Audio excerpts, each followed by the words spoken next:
Seeds don't grow overnight. This is incredible. But they grow. So glad we came. Me At too. first, the view is no perfect. one notices the change. To us and Not our in best the soil. life. To us. Not in the air.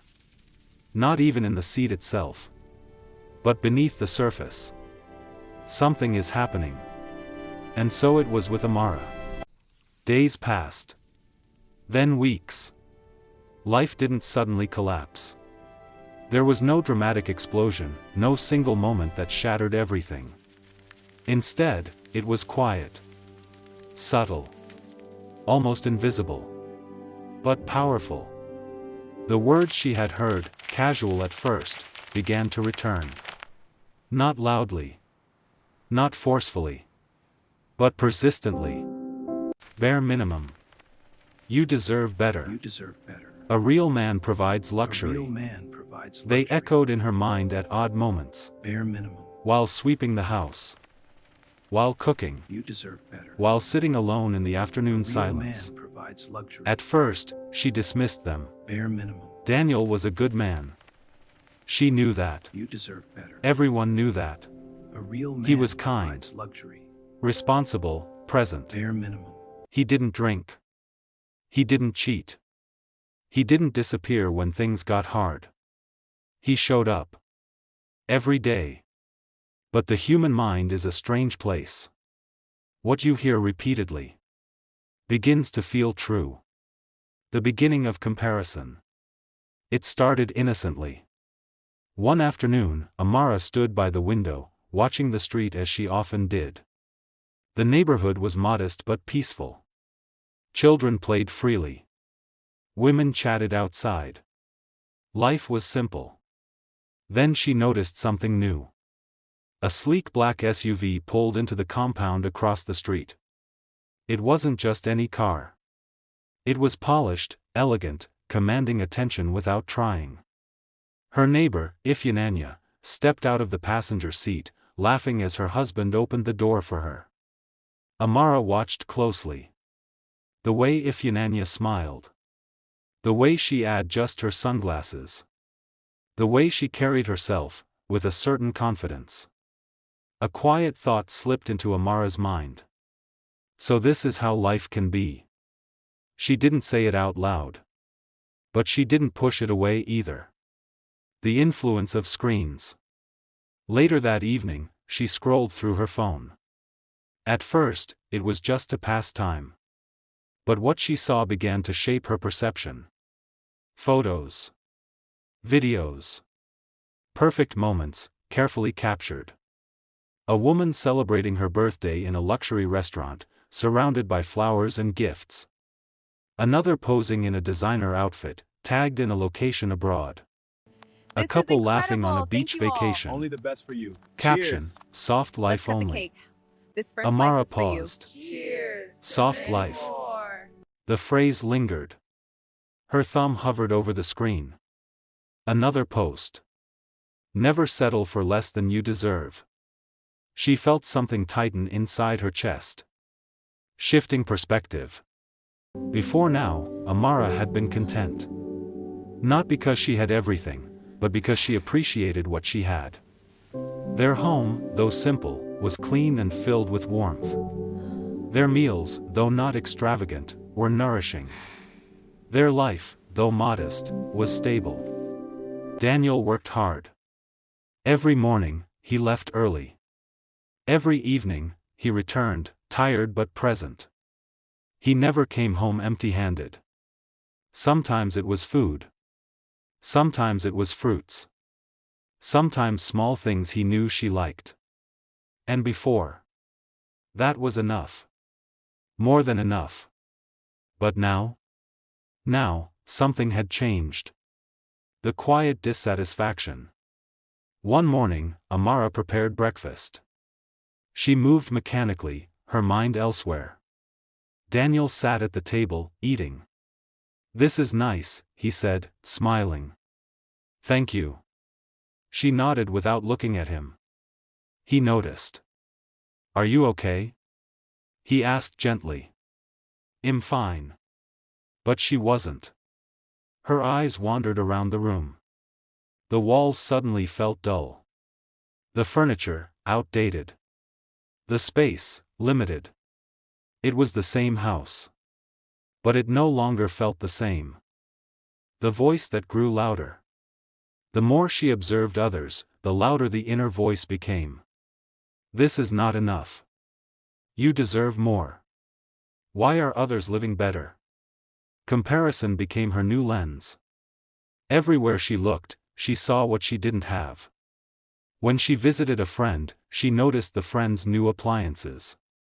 When she attended a small gathering, she noticed the clothes, the jewelry, the conversations about trips and investments. And every time, she compared. Not intentionally, but consistently.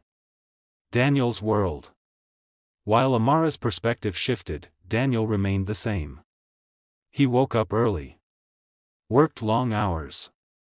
Managed responsibilities quietly. He wasn't flashy. He wasn't loud. But he was dependable. To him, life was about stability, not show. He believed in building slowly. Step by step. He had plans. He didn't say much about them, but they existed. Savings. Future investments. Long-term goals. He wanted to give Amara a better life. But in his own time. In his own way. The first fracture. One evening, Daniel returned home later than usual. He looked exhausted. But as always, he smiled. Amara, he called softly as he entered. She was sitting on the couch, scrolling through her phone. I brought your favorite snacks, he said, placing a small bag on the table. It wasn't much. Just something simple. Something thoughtful. Something he believed would make her smile. She looked at the bag. Her expression didn't change. Before. Her face would have lit up. Before. She would have said thank you. Before. She would have felt seen. But now? Now she frowned. Is this what you think I need? She asked. Daniel paused. The question caught him off guard. What do you mean? I need a better life, He replied Daniel. carefully. This isn't enough for me anymore. I'm not a What are you child, saying? I she thought this said, would make you her happy. tone It's not sharp. about the dessert, it's about us. I don't I'm need not snacks, happy. So what do you want? Daniel. I deserve more. I need a better life. The words landed heavily. Daniel blinked. A better life? He repeated. Yes, she said, sitting up straighter. Look around you. Look at other families. Do you think this is enough? There was no anger in his voice when he responded. Just calm. We are not lacking anything, Amara. She let out a short laugh. A laugh that didn't carry joy. That's what you think. The silence between them. The room fell quiet. Not peaceful. Not comfortable. Heavy. Daniel didn't respond immediately. He studied her face. This wasn't the Amara he knew. Something was different. Something deeper than just dissatisfaction. Where is this coming from? He asked gently. But she looked away. You wouldn't understand, she said. That hurt more than the words before.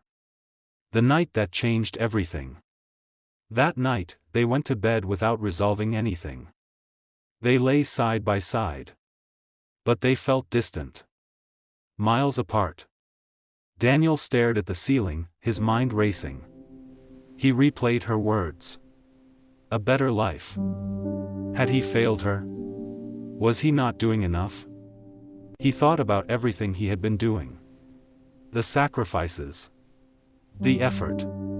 The planning. It suddenly felt invisible. Beside him, Amara was awake too. But her thoughts were different. She wasn't thinking about Daniel's effort. She was thinking about everything she believed was missing. The SUV. The vacations. The luxury. The life she now felt she deserved. The subtle shift becomes real.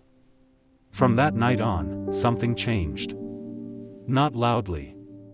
but permanently. Their conversations became shorter. Their laughter, less frequent. The warmth between them began to cool. Daniel still tried.